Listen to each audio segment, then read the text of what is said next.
And as we turn the page on another year of our lives, we know that some things will always be with us. Sunshine, love, friendships, and the Paperback Warrior Podcast.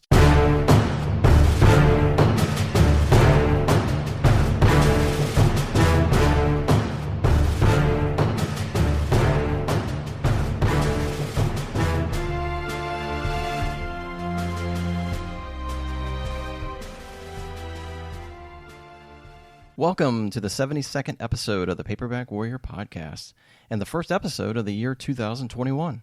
For those of you who are new to the show or forgot we existed during our December hiatus, Paperback Warrior is the internet's finest resource for news, discussion, and reviews of vintage paperback books. The specialties of the house are paperbacks from the mid-20th century in the crime, adventure, western, spy, and horror genres, but every now and then we explore books in the world of sleaze, horror, and science fiction as well. We have a blog at paperbackwarrior.com and this podcast with new episodes every Monday. My name is Eric, and I want to introduce my broadcast and writing partner, Tom, to tell you about this episode. Go for it, Tom. Thanks, Eric. Oh, man, it is great to be back, and thank you so much, listener, for tuning in for another year of this thing. I missed recording this show so much during the December break, and although we're starting a new year today, we're going to take this episode as an opportunity to actually look back on the best books we read and reviewed during the last year of the blog. So calling the show the best of 2020 is kind of stupid, since most of the books we review were in like 60 years ago. Right. But anyway, here we are. So once we get into the countdown, we're going to really knock your socks off with some great recommendations. But first, why don't you do those super fan shout-outs? Because people have been very generous through the holidays. Yeah, sounds good. Tom and I love doing this podcast together every week. But there's expenses associated with doing the show and hosting the blog. There's a substantial hardware and equipment costs that keep popping up, as well as web hosting expenses, various software licensing fees, and all the other stuff. But we are happy to fund this podcast from our own pockets to an extent, but we also count on you, the listener, to pitch in when you can. Now, other podcasts, they sell ads, and we could clog up our show pitching you mattresses and dietary supplements, but that just feels a little gross to me. Other shows have subscription plans through like Patreon, and we've explored that. But then a lot of the content we do would be hidden behind a paywall, forcing you to subscribe in order to listen. And for me, that goes against the grain, because if I'm going to write and record a feature on the show, I want as many people as possible to hear it, and I don't want to hide content from fans who might enjoy it but just can't afford, for whatever reason, to subscribe. So the solution we landed on is to embed a simple tip jar on the blog, and you can donate any amount you want via PayPal.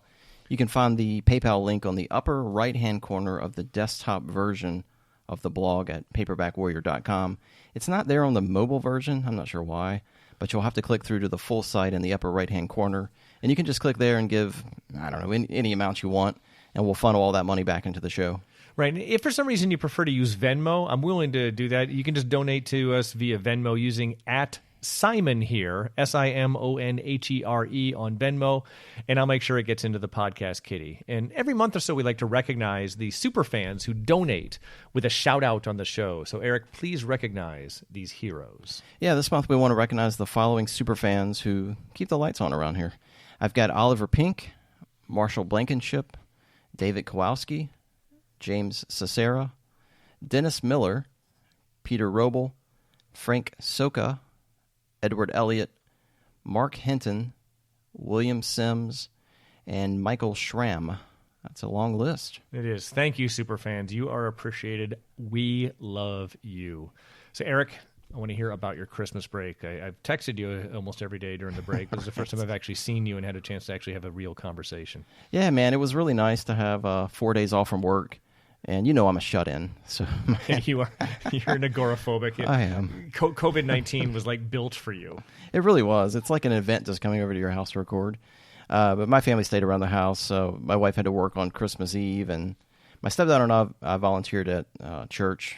We just did a door greeting there, and it was nice. On Christmas, we did the whole celebration brunch with the in-laws, and mostly just watched a bunch of movies with my wife and read and reviewed books.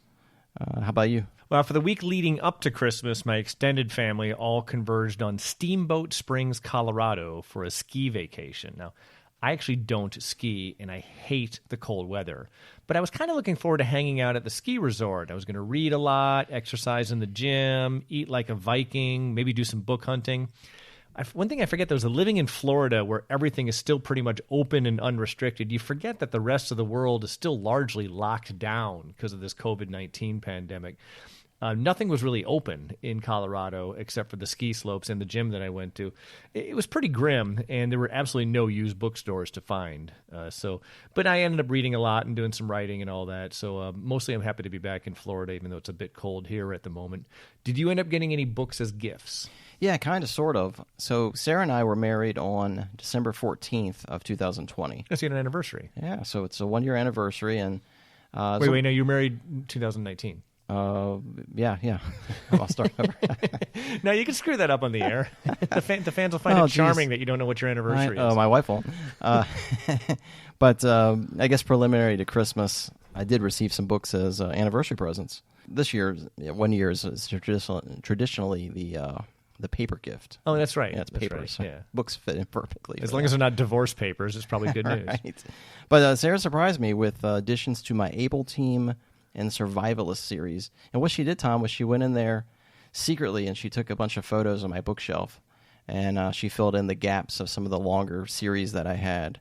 So it was pretty smart. And that's well. So she let me make sure I understand this. So she goes into your lair. men's lair, Yeah. your library, Yes. takes a look at the series that have a bunch of editions. In this Yes. case, Able Team and Survivor.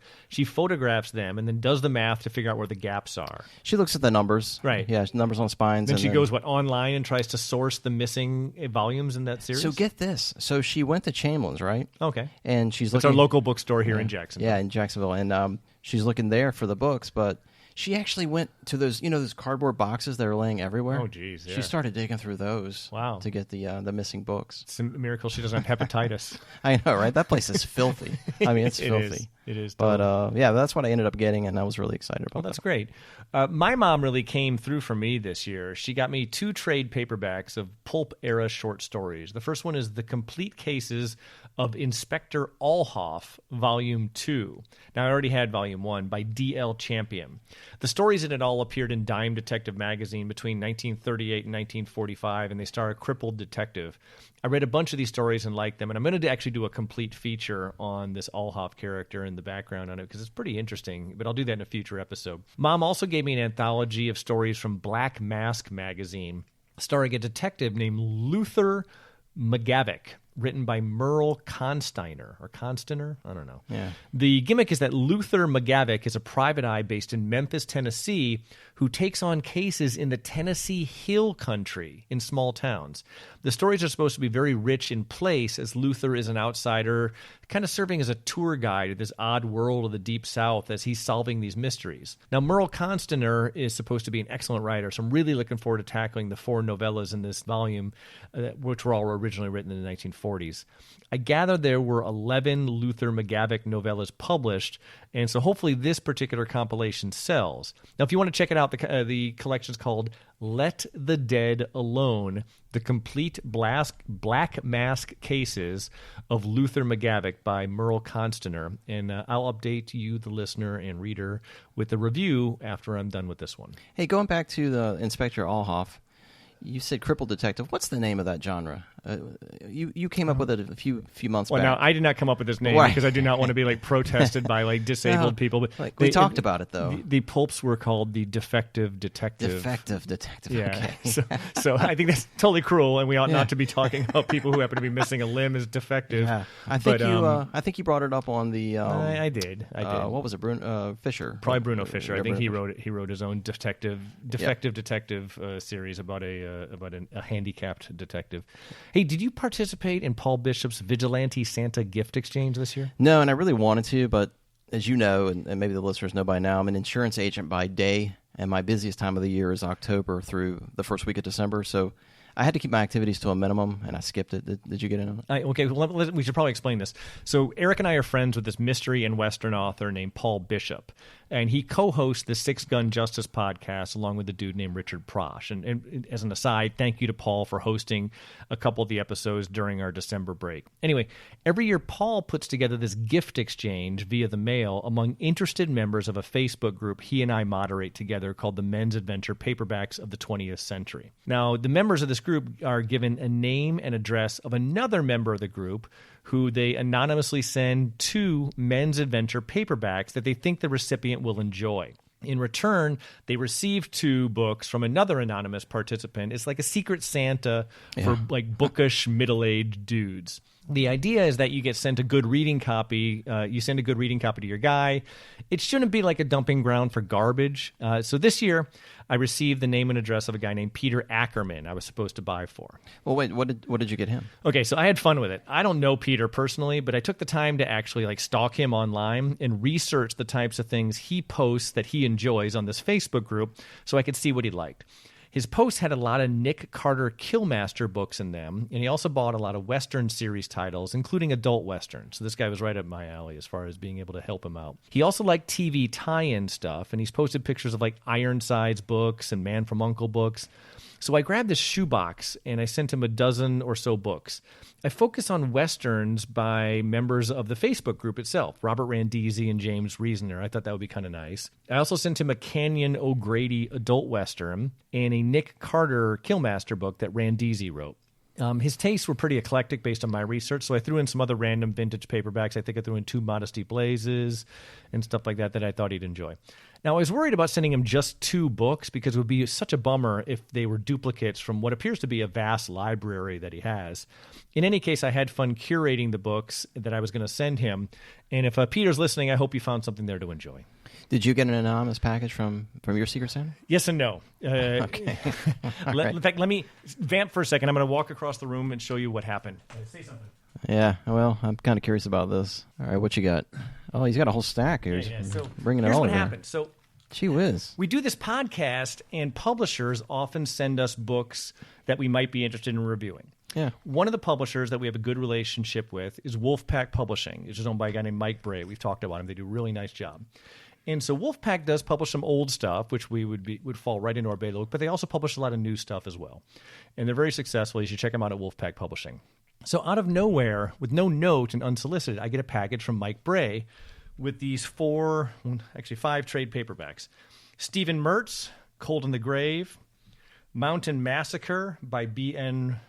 Rundell, Mel Odom, The Pecos Undertaker, 2,000 Grueling Miles, The Oregon Trail by L.J. Martin, and Home Fires by W.L. Ripley. Really nice trade paperbacks. You know, I post something online basically thanking him for it. It created a bit of a dilemma because some of these books are contemporary books, and I really want to try not to review contemporary books at Paperback Warrior, like newly published books, only because it opens one, we're a vintage site, and 2, it opens the floodgates for every like self-published author who's going to be like throwing this in my face, saying when I say, hey, we don't really do new books, so no need to send me a review copy. And then they'll be like, well, you reviewed Home Fires by W.L. Ripley. No, but I didn't want to seem like a jerk in not appreciating this gift that Mike Bray sent. And so I thanked Bray online, and then he's like, hey, dummy, this is your Vigilante Santa gift. He got my name for Vigilante Santa, and that's why he sent this on. He wasn't sending this for Paperback Warrior to review, although I'm sure he'd appreciate the reviews and the mention. He was sending this just to be nice to his buddy Tom as a gift for Vigilante Santa. So we're off the hook. Yeah, so I'm kind of off the hook. I'm going to read them and enjoy them. Whether I review them or not, it's entirely up to me, and it's incredibly generous of him, but I thought I was getting review copies when, in fact, I was just getting a gift from a buddy. Yeah, it's cool that, as big as he has become now as far as publishing goes, that he still participates with the Facebook groups and stuff. Yeah, he's a real down-to-earth guy. I mean, I don't know him, never met him, but every communication I've had with him, he's just been a total pro. Yeah, that's great. All right, so you want to do this feature? Yeah, let's launch into it. Okay, play the music.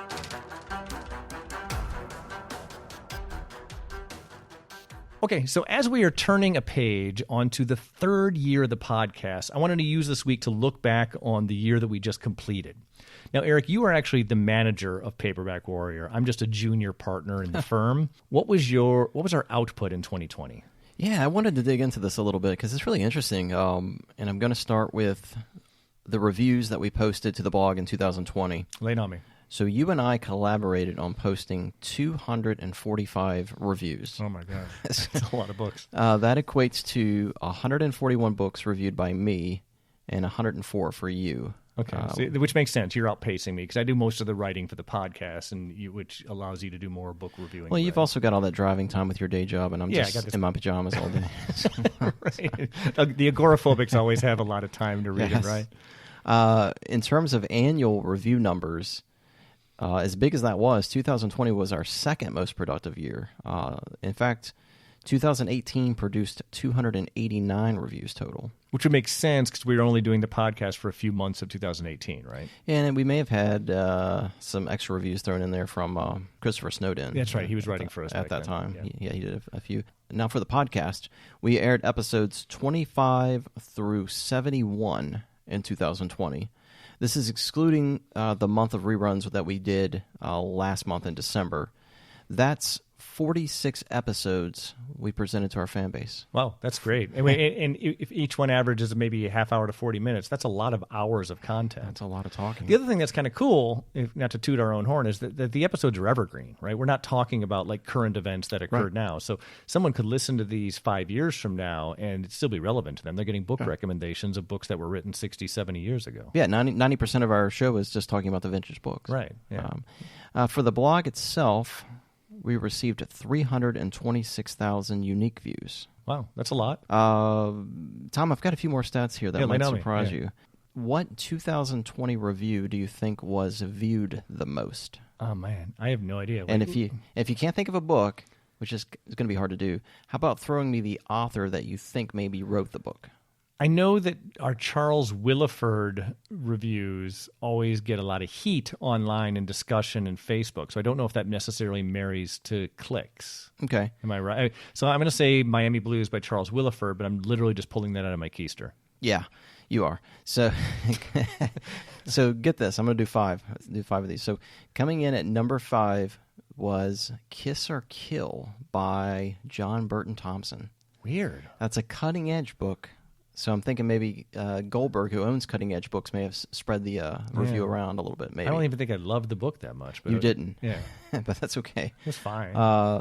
Number 4 was the Matt Helm series debut, Death of a Citizen. Well, that was fun because you and I did like a point counterpoint on that because you did not like the book, and I then did an edit to your review explaining why you're full of beans. Yeah, that's right. Number 3. This is surprising. Number 3 was Last Stand at Sabre River by...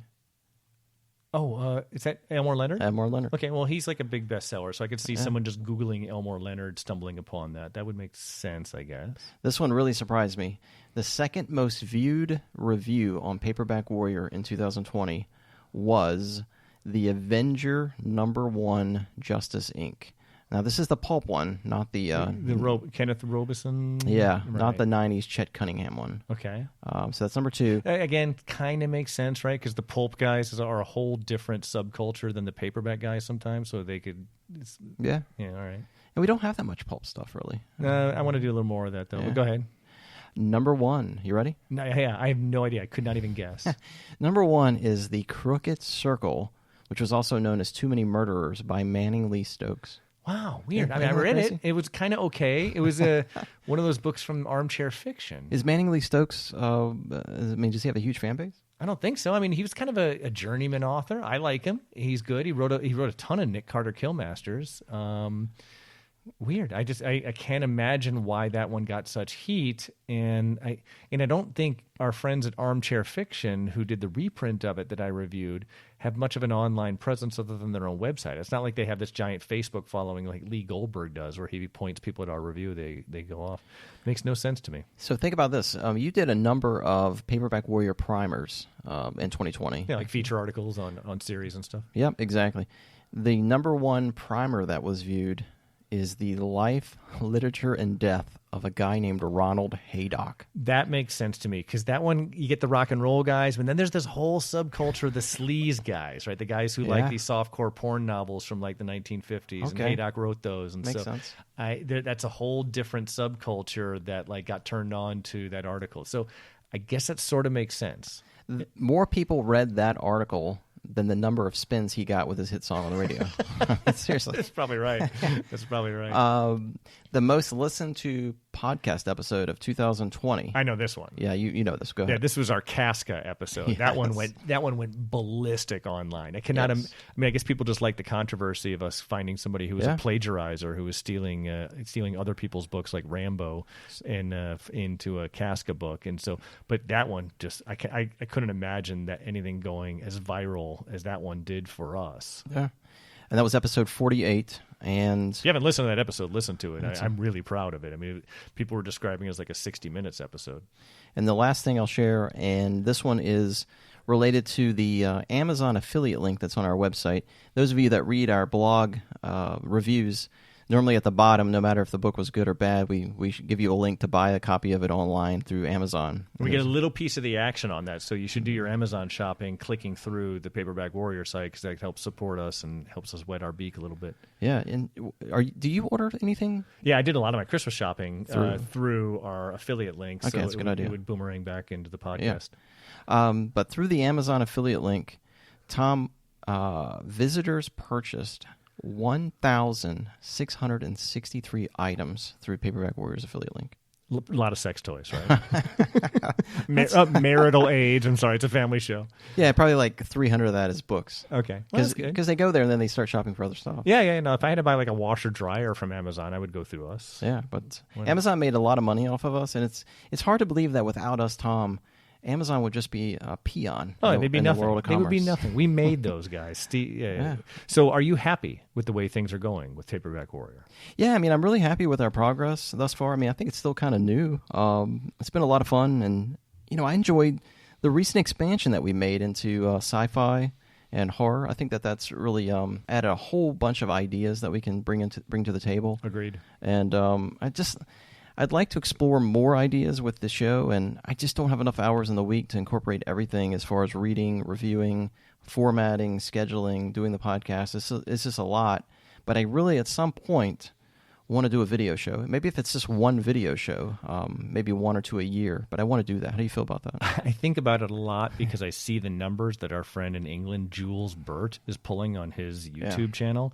The dude is like Taylor Swift. I mean, he is putting up some massive numbers. And if we do something like that, it's going to really have to fall on your shoulders. And do you want to be like, in addition to everything you do for Paperback Warrior, do you want to also be the video editor and movie guy? And then we have to come up with some lighting here because you and I are sickly old men. I know, yeah. If I could just win the lottery and take some time off for next 2 or 3 years. These pesky day jobs and families get in the way of our paperback stuff. Yeah, but if anyone has any ideas on the quick setup of how to do that, I can entertain that. But I've looked online and it's just all runs together and I just can't understand it. But if I could figure out the technical parts of it and how to get like the audio and all that stuff to work. But anyway, we'll talk about it off here. Yeah. But yeah, how do you feel about the blog and everything? Well, as far as the blog goes, that's easy for me. I can read and review 2 to 3 books a week. I'd be doing that with or without a blog and a podcast. And I end up doing most of the writing for the podcast. And my nightmare is that I run out of features for the show.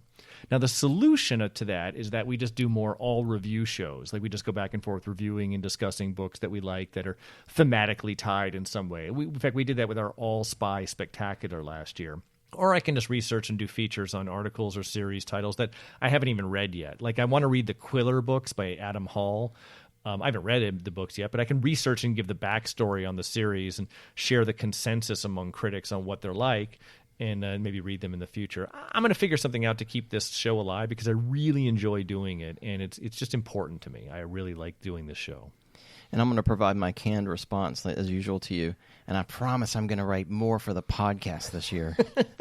Well, trust me, it's not like you're slacking off as far as doing stuff for the show. I mean, you do so much for keeping things alive and well. The fact that we make it to the air itself is a mystery to me. How me talking into a microphone right now eventually ends up on the internet for hundreds of people to listen to. So that's all you. Yeah, I'm definitely going to try to. I am going to try to focus on writing some more for the podcast, but let me uncross my fingers now and move on with the show. Okay, cool. So, enough navel gazing. Let's get to the countdown. In the interest of time, let's just go back and forth, counting down the 3 best books we each read in 2020, with a short plot synopsis of each book and why we liked it. And in the sacred tradition here, I'm going to flip to decide who goes first. But instead of flipping a coin, I'm going to flip this book in my hand, which is a 1957 Ace Double. Now, for those of you playing at home, this is Ace Double number D241. On one side is The Hired Target by Wilson Tucker. Now, Wilson Tucker wrote 13 crime novels, but this was his only Ace Double. He's better known as a science fiction author, where he did a lot of writing as Bob Tucker. The Hired Target, this book here that I'm holding in my hand, is about a guy named Clay Gordon who's out of luck and hired to smuggle 2 women out of the country, one of whom is the wife of a notorious gangster, and the other is the gangster's mistress. The girls are carrying an overnight case with them that has something of great value, and again, I'm not going to get into it further, but that's The Hired Target by Wilson Tucker. Let me flip this over and show this to you, Eric. The other side of the Ace Double is One Deadly Dawn by Florida's own king of paperbacks, Harry Whittington. Now, this one's a tawdry tale about a Hollywood studio public relations guy who needs to deal with a situation where a movie star stands accused of murdering a publisher of a scandal rag. Basically, the PR man is thrust into the role of hard-boiled detective to get to the bottom of the murder. Again, that's One Deadly Dawn by Harry Whittington. Now, Eric, which side would you like before I flip this? Dude, this is the longest precursor to a coin flip in the history of sports. But I'm going to take Harry Whittington. Okay, cool. I will take Wilson Tucker, and here's the flip. All right, they don't call him the king of paperbacks for nothing. Harry Whittington lands face up. Eric, you go first. Yes. Okay, my third favorite book of the year is surprising. It's going to surprise you, Tom. It was The Hawk Alone by author Jack Bennett. Okay. It was published in 1967 by Bantam and stars an elderly man named Gord Vance, who's worked as a soldier, he's been a farmer, he's worked as a mercenary, he's been this big game hunter through his eventful life in South Africa, and after years of struggle, Vance now finds himself financially barren due to the environmental changes that have impacted the hunting industry. So he's basically just living hand to mouth, and it's really made him a disgruntled man in his golden years, and he's regretful at this point regarding decisions he's made throughout his life. Bennett's narrative is written in the past and present, with Vance remembering key events in his life, like crippled in a bar skirmish or his military experience or prior hunts and various interactions that he's had with his friend Roy. It's not an adventure novel per se, and the book's cover, no doubt about it, is terribly misleading.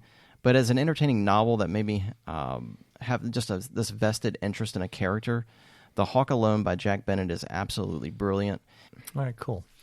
My number 3 favorite book that I read and reviewed in 2020 was Every Bet's a Sure Thing by Thomas B.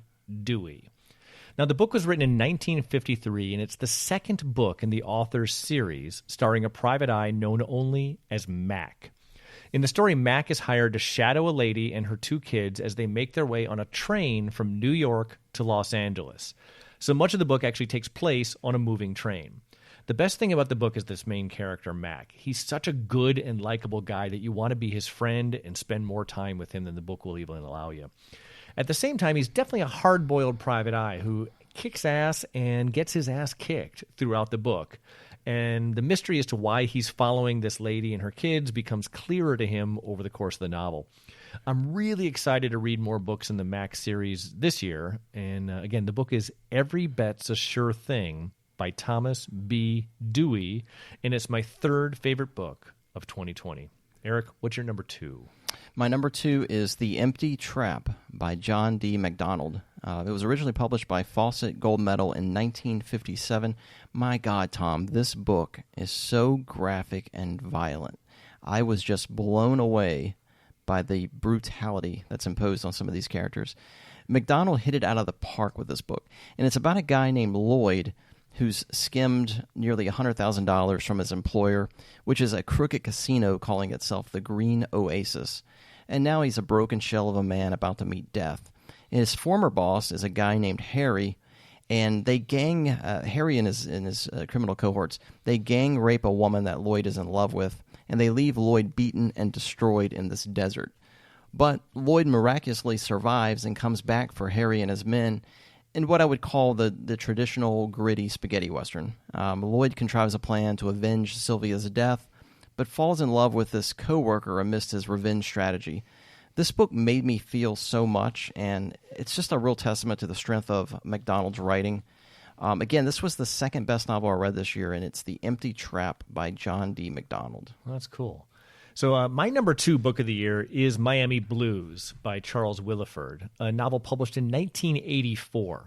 Now, it's the first book in the 4-novel Hoke Mosley series, starring a down-and-out Miami police detective. Now, some of you may remember that this book was made into a movie in 1990, starring a very young and very thin Alec Baldwin. But I want to implore you, the listener, to read the book instead. Now, the chapters alternate between Hoke Mosley, this tired, down-and-out cop, and an ex-con fresh out of prison named Freddie Finger, who kills a Hare Krishna at the airport. Willeford's writing was so smooth and readable as he lays out this outstanding plot, intertwining the lives of this cop and this criminal. It was really just a masterpiece of a book. I can't say enough good things about it. You should definitely read it. The book, again, is called Miami Blues by Charles Willeford, and it was the second best book I read in all of 2020. Now, Eric, the suspense is killing me. Give me your number 1 best book you read and reviewed in 2020. I have no idea what you're going to say. Well, it's going to disappoint you. Probably. Yeah, it's going to disappoint you. So I know you aren't a huge fan of this author, but you probably aren't surprised that I'm picking one of his books. Who do you think it is? You don't read this guy. I have no idea. I mean, you like Day Keane more than I do, but I'm not a Day Keane hater. Louis L'Amour. No, I don't. I'm not disappointed. I don't read a lot of Louis. I've read a couple Louis L'Amour. He's fine. The dude's a classic. It's like he's like Philip Marlowe. I mean, yeah. But no, so I'm not disappointed at all by it. But which book by him? So the book is Louis L'Amour's Sackett's Land, and the context here is after writing a dozen or more novels about this fictional 1800s Western frontier family called the Sacketts, L'Amour decided to author 4 novels showcasing the family's early history from 1599 to 1620. The first of these 4 books is this book, 1974's Sackett's Land. And the story begins in England in 1599 and introduces readers to main character Barnabas Sackett. And when the book starts, he's living this meager life in a marshy residence called the Fens. And his dad is like this career fighting man, and Barnabas works in the quarries busting rocks. After he finds a purse of old coins, Barnabas' life takes a complete 180.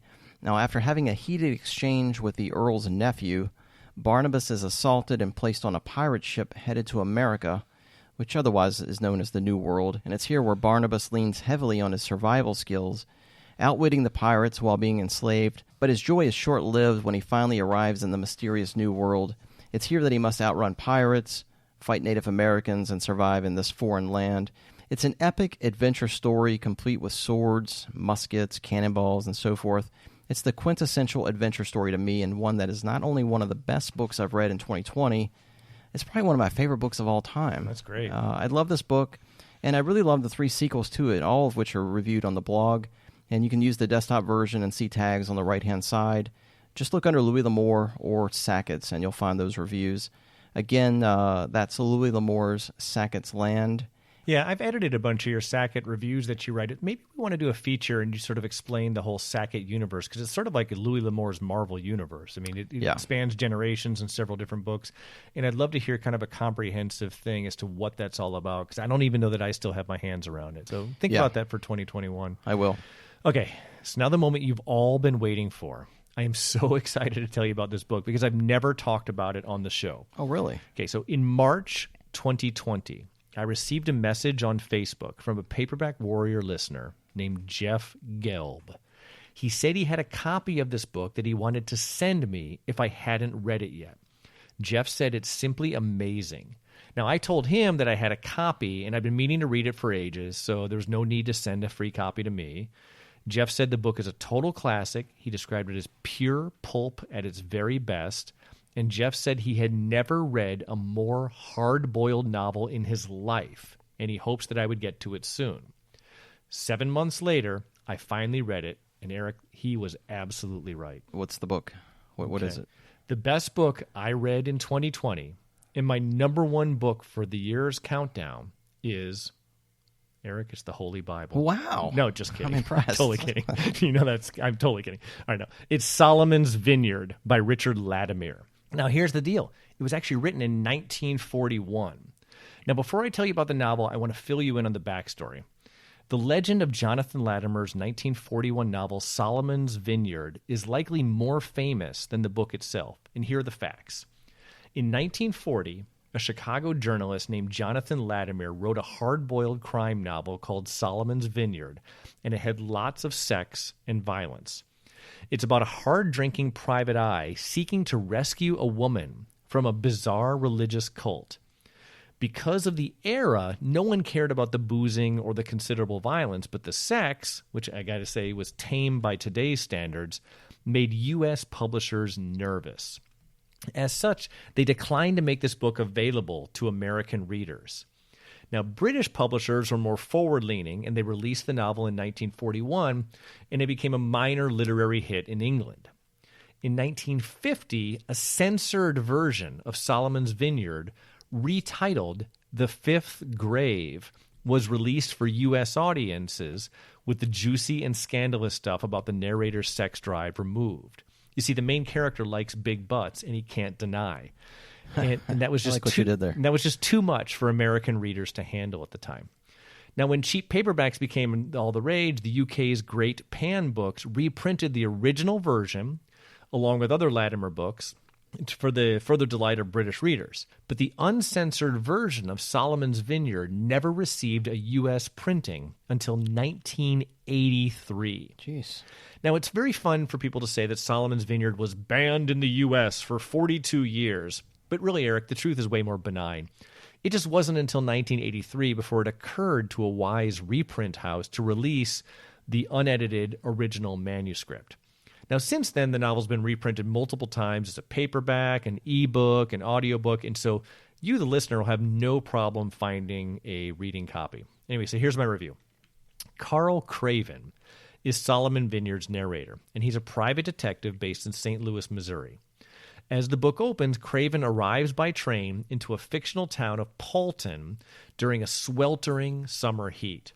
On his way to the hotel, he notices a distant set of buildings around a temple, surrounded by green fields and grapevines. He's told, I think, by his cab driver that the compound belongs to a religious colony known as Solomon's Vineyard, populated by 1,000 crazies awaiting the resurrection of their dead founder, an alleged prophet named Solomon. Now, Craven was summoned to Paulton by his business partner, Oak Johnson, who was in town working a case when he got murdered. Now, Oak was trying to recover a missing girl from this religious cult, and he died without leaving behind any notes or reports. So Craven, our narrator, needs to recreate this entire investigation himself, recover the girl, and get away safely while also solving his partner Oak's murder in the process. Anyway, this book was this journey of sex and violence and corruption. It was so good. I have a general bias against crime fiction of the 1940s, but Solomon Vineyard is the exception. The novel owes, I think, quite a bit to Dashiell Hammett's Red Harvest, starring the Continental Op. But Carl Craven is such a badass main character that I really wanted to spend more time with this guy, but the author never developed Craven into a series character. Now, Latimer wrote several unrelated novels throughout his career, and I look forward to kind of exploring his body of work more fully, because this guy could write. But Solomon's Vineyard is a close to perfect novel, and it was the best book I read in 2020. So I really want to thank that listener, Jeff Gelb, for the heads up. Eric, can you quickly rattle off the rest of your top 10 of the year, just titles and authors? Yeah, I can do that. So my list, number 4 was The Vengeful Virgin by Gil Brewer. Love it. Good that's book. A good one. 5th was To the Far Blue Mountains by Louis L'Amour. Number 6, Skylark Mission by Marvin Albert. Number 7, Death of a Stripper by Howard Hunt. Number 8, My Gun is Quick by Mickey Spillane. Number 9, another Gil Brewer, The Tease. And it rounds out number 10 with A Ticket to Hell by Harry Whittington. You've probably read all those, right? Yeah, a lot of them. So my list is this. Number 3, The Captain Must Die by Robert Colby. Number 4, All I Can Get by William Ard. Number 5, 13 French Street by Gil Brewer. Number 6, A Dead Girl Blues by Lawrence Block. Number 7, A Congregation of Jackals by S. Craig Zoller. Number 8, Killing Quarry by Max Allan Collins. Number 9 is Brute in Brass, which was also published as Forgive Me Killer by Harry Whittington. And my 10th favorite book of 2020 was The Jugger by Richard Stark. You did an odd thing there. You gave them your top 11. Let's see. Well, yeah, you're right. I'm sorry. Okay, well, yeah. So shift all those. No one cares. Shift all those numbers. You're right. I my math was never my strong suit. Okay, cool. So with that, we should probably just wrap it up because we got a lot to talk about next week as well. So talk us out. This concludes our 2020 wrap-up episode. Next week, we're going to be returning to our normal format with all new discussions and reviews of all old books. You can also check out the blog every day at paperbackwarrior.com for the finest vintage book reviews anywhere.